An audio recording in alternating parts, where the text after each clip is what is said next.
Welcome to Chris Parkin Shooting Sports. Now, a little unboxing today. This is something you may all have seen. This is the new PARD 008S. This is the night vision rifle scope to go on top of your rig for daylight or nighttime use because it has colour, daytime and night vision. This has been upgraded. It now features a laser rangefinder as well as a ballistic computer on board. So let's have a little look and see what's inside the box. Now, if I'm honest, I took this home from the British Shooting Show on Sunday. I think a lot of you may have even seen it there. But I got to take it home, charge it up, have a look and see what comes with it. So, in the box we have a nice instruction manual. I have devoured this already. And inside here we have the PARD inside a rather nice little velvety bag to protect it. Now, we'll come to that in one moment. Usual matters here, we've got strap for the bag, we've got USB-C charging cable for it so you can, charge it up. Onboard lithium batteries now. Pop that back in there, and then here we've got the extension mount which will allow you to fit this to the Picatinny rail on your rifle, and you've got multiple positions on the underside of the PARD, multiple positions on the rail here, so that will fit together and extend to exactly where you need it to be on your gun. So let's have a look at the main features on here now. I've mentioned it has a rangefinder. It also has a ballistic calculator. I set this up yesterday. It's not on the rifle yet because I saved putting it on the rifle till I'd done the unboxing video. Essentially what happens is that when you press the range finding button, you can decide, set it up whether you want meters or yards, but it will range find to the target, and then when you press a button again, a little green cross appears usually on the 6 o'clock axis of your reticle to show you the aim over point to compensate for that distance. Now, that works because you can input into the ballistic computer, and I have to remember all these. You've got bullet weight, bullet velocity, you've got ballistic coefficient, bore height, temperature, altitude. I think that's all of them. I did write them down on my cheat sheet, but we shall have a look at that later if I do forget anything. But essentially, this rangefinder works out to 1200 meters. I have yet to clarify and define that and make sure that's a fact, but there we go. So far, nothing has surprised me about it. The only little thing so far I've actually found to be slightly against, a little bit tricky to do, is that when you are going through the menus on the rangefinder and the ballistics especially, it gives you a green background with blue letters on it, which is a little bit tricky to see the contrast between. But when you do see it with all the black letters, you can double check. They're much easier to see then. But essentially, switch on is on the side here. So press there, we'll fire it up in a few seconds. You've got rear screen focus on the inside from the rear ocular body here. And then at the front, image focus is on this collar. Now that now has a little flip up lever like that. Isn't that funky? Which makes it far more easy to use left or right-handed, depending on whether you're a left or right-handed shooter.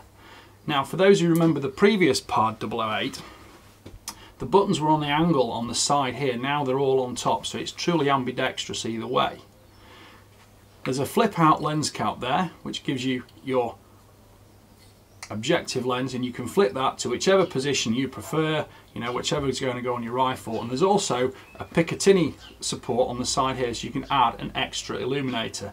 Now, I will say this, when you've got an extra illuminator on, that's going to be restricted access to this lever here. So I do think that, generally speaking, certainly for UK foxers who do like a big illuminator, that's probably still going to need to be mounted off board onto the rifle itself rather than on the scope.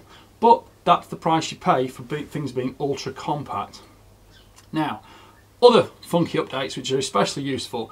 The port on the side, which you remove, used to have a coin slot or screwdriver slot in it. Now it's got finger adjustable there, because you can just grab hold of it. If you do need to tension it super hard, you've actually still got a slot on it here, so you can actually use a coin in that if you want to.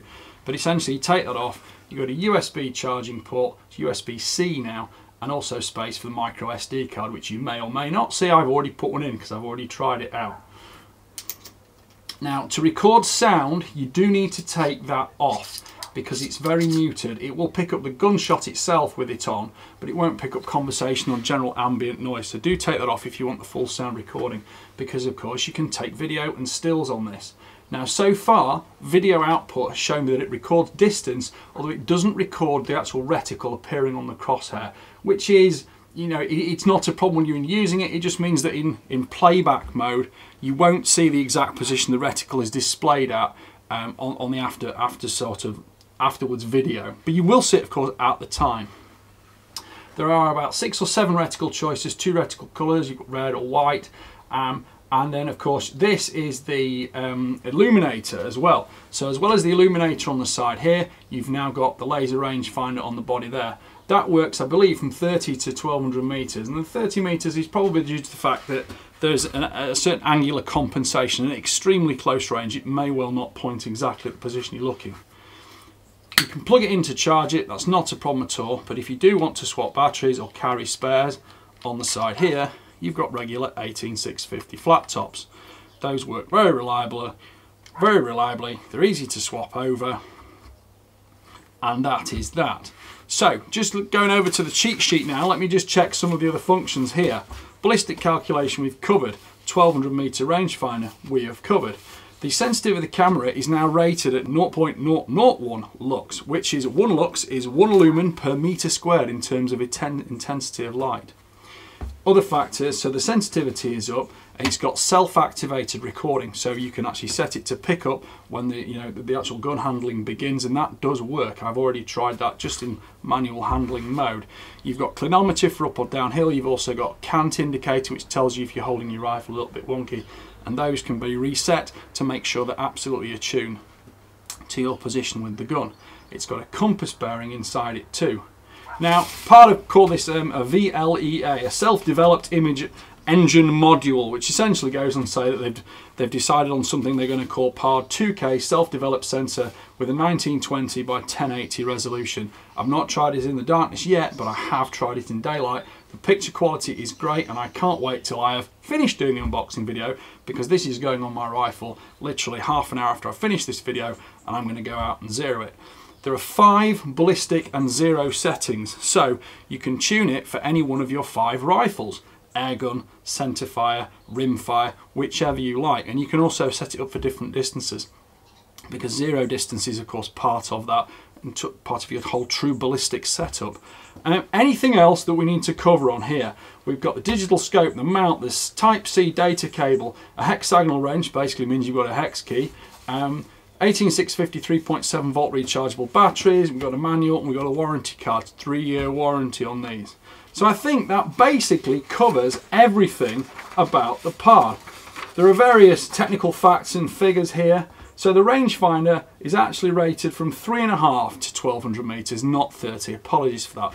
So the 3.5 accounts for the fact that at extreme close range, and I don't think anybody really needs a rangefinder to tell them 3.5 meters, but at extremely close range, there is of course the angular difference between where the sight is pointing and where the rangefinder is pointed on the side of it.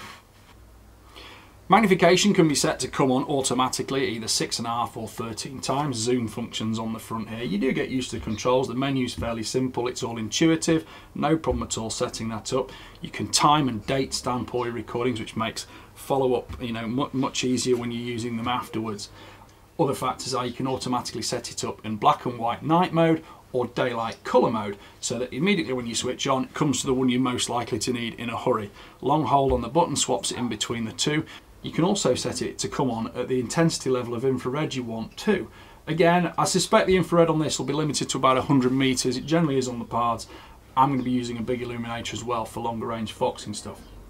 There are multiple brightness levels, intensity levels on the screen. Screen focus is sharp. There's a battery display in the bottom right hand corner. Refresh rate is 30 Hz, which is fine. You get nice smooth movement from 30 Hz. I've never had a problem before. 50 Hz is a little bit nicer, but you don't tend to notice it. And to be fair, I think as many people have missed a fox because they didn't think about the latency of that critical tiny 50th of a second as a 30th of a second anyway. Battery life is rated at 8 hours maximum. That will of course depend on your illuminator intensity, and I think anybody who goes out nighttime shooting with something like this is always going to make sure they're fully charged before they go and carry a spare with them. Output video resolution is 1920 by 1080, which is generally what we accommodate as being called HD footage. Eyepiece resolution is 1024 by 768 pixels, and you do get a nice clear picture, which I'm very happy with.